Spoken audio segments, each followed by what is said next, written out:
ಮಕ್ಕಳಾಗಿಲ್ಲ ಅಂದರೆ 3 ವಾರ ಈ ಪುಣ್ಯಕ್ಷೇತ್ರ ಗಂಗಮ್ಮ ದೇವಸ್ಥಾನದಲ್ಲಿ ಬಂದು ನೀವು ಪೂಜೆ ಮಾಡ್ಕೊಂಡು ಹೋದರೆ ನಿಮಗೆ ಮಕ್ಕಳಾಗುತ್ತೆ. ಜೊತೆಲಿ ಬೋರ್ವೆಲಲ್ಲಿ ನೀರು ಬರಬೇಕು ಅಂತ ಇದ್ರೆ ಈ ದೇವಸ್ಥಾನಕ್ಕೆ ಬಂದು ಪೂಜೆ ಮಾಡಿಸ್ತಾರೆ.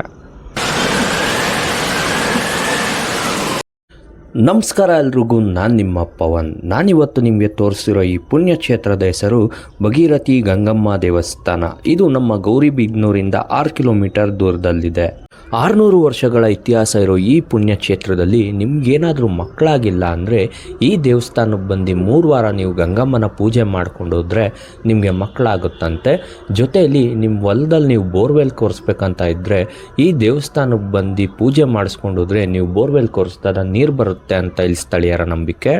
ಈ ದೇವಸ್ಥಾನದಲ್ಲಿ ಗಂಗಮ್ಮನ ಪೂಜೆ ಮಾಡೋ ವಿಧಾನ ಏನಂದರೆ, ಈ ಗಂಗಮ್ಮನ ಬಾವಿಲಿ ನೀವು 3 ಸಲ ಮುಳುಗಿ ಸ್ನಾನ ಮಾಡಿದ್ಮೇಲೆ ಅದೇ ಒದ್ದೆ ಬಟ್ಟೆಯಲ್ಲಿ ಪೂರ್ವ ದಿಕ್ಕಲ್ಲಿ 5 ಸಣ್ಣ ಕಲ್ಲುಗಳನ್ನ ಜೋಡಿಸಿ ಅಕ್ಕಿ ಹಿಟ್ಟು ಮತ್ತು ಬೆಲ್ಲದಲ್ಲಿ ಮಾಡಿರೋ ತಂಬಿಟ್ಟನ್ನ ಇಟ್ಟು ಹೊಸ ಸೀರೆ ಇಟ್ಟು ಅಲ್ಲಿ ಪೂಜೆ ಮಾಡಬೇಕು. ನಂತರ ಆ ಸೀರೆನೇ ಉಟ್ಟು ನೀವು ವಾಪಸ್ ಮನೆಗೆ ಹೋಗಬೇಕು. ಈ ದೇವಸ್ಥಾನ ಪ್ರತಿ ಸೋಮವಾರ ಓಪನ್ ಇರುತ್ತೆ. ಬೆಳಿಗ್ಗೆ 5 ಗಂಟೆಯಿಂದ ಸಾಯಂಕಾಲ 5 ಗಂಟೆವರೆಗೂ ಓಪನ್ ಇರುತ್ತೆ. 20 ರಿಂದ 25 ಸಾವಿರ ಜನಗಳು ಇಲ್ಲಿ ಹರಕೆ ಈಡೇರಿಸೋಕ್ಕೆ ಬರ್ತಾರೆ. 3 ವಾರ ಗಂಗಮ್ಮನ ಪೂಜೆ ಆದಮೇಲೆ ಅವ್ರ ಮಕ್ಕಳು ಹುಟ್ಟಿದ ಮೇಲೆ ಪ್ರತಿ ವರ್ಷ ಇಲ್ಲ 3 ವರ್ಷಕ್ಕೊಮ್ಮೆ ಬಂದು ಅವರು ಇಲ್ಲಿ ಅವರ ಹರಕೆನ ಈಡೇರಿಸ್ತಾರೆ. ಇಲ್ಲಿ ಸೋಮವಾರ ಬೆಳಿಗ್ಗೆ 5 ಗಂಟೆಯಿಂದ ಸಾಯಂಕಾಲ 5 ಗಂಟೆವರೆಗೂ ಓಪನ್ ಇರುತ್ತೆ. ಮತ್ತು ಬೆಂಗಳೂರಿಂದ ನೀವೇನಾದರೂ ಈ ಟೆಂಪಲ್ಗೆ ಬರಬೇಕಂತ ಇದ್ದರೆ ಬೆಂಗಳೂರಿಂದ ನೀವು ಗೌರಿಬಿದನೂರಿಗೆ ಬಂದರೆ ಗೌರಿಬಿದನೂರಿಂದ ಈ ದೇವಸ್ಥಾನಕ್ಕೆ ಡೈರೆಕ್ಟ್ ಬಸ್ ವ್ಯವಸ್ಥೆ ಇದೆ. ಮತ್ತು ಚಿಕ್ಕಬಳ್ಳಾಪುರ ಮತ್ತು ಗೌರಿಬಿದನೂರಿಂದ ಈ ದೇವಸ್ಥಾನಕ್ಕೆ ಡೈರೆಕ್ಟ್ ಬಸ್ ವ್ಯವಸ್ಥೆ ಇದೆ. ಜೊತೆಲಿ ನಿಮಗೆ ಈ ದೇವಸ್ಥಾನದಲ್ಲೇ ನಿಮಗೆ ಯಾವೆಲ್ಲ ಪೂಜೆ ಸಾಮಾನುಗಳು ಬೇಕೋ ಪ್ರತಿಯೊಂದು ಸಿಗುತ್ತೆ. ಜೊತೆಲಿ ಇಲ್ಲಿ ಯಾವುದೇ ಪೂಜಾರಿ ಇರಲ್ಲ. ಮತ್ತು ನೀವು ಈ ದೇವಸ್ಥಾನಕ್ಕೆ ಬಂದಮೇಲೆ ಇಲ್ಲೇ ಅನ್ನ ಪ್ರಸಾದ ಇರುತ್ತೆ, ನೀವು ಪ್ರಸಾದ ಸ್ವೀಕರಿಸಿ ಹೋಗ್ಬೋದು.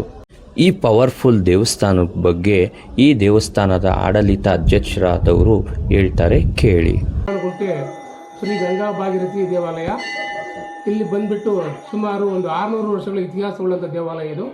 ಈ ದೇವಾಲಯಕ್ಕೆ ಸುಮಾರು ಜನ ಹೆಣ್ಮಕ್ಳು, ಏನು ಮಕ್ಕಳಿಲ್ಲದೆ ಇರ್ತಕ್ಕಂಥ ಹೆಣ್ಮಕ್ಳು ಮತ್ತು ಮದುವೆ ಆಗದಿರ್ತಕ್ಕಂಥ ಹೆಣ್ಮಕ್ಳು, ರೈತರು ಬೋರ್ವೆಲ್ ಹಾಕಬೇಕಾದ್ರೆ ರೈತರೆಲ್ಲ ಬಂದು ಇಲ್ಲಿ ಅಮ್ಮನಿಗೆ ತಂಬಿಟ್ಟು ಎಡೆ ಹಾಕಿ ಪೂಜೆ ಮಾಡಿಕೊಂಡು 3 ವಾರ ಪೂಜೆ ಮಾಡ್ತಾರೆ. 5 ಬೊಂಬೆ, ಕಲ್ಲಿನ ಬೊಂಬೆ ಹಾಕ್ಕೊಂಡು ಅಲ್ಲೇ ಇರುತ್ತೆ.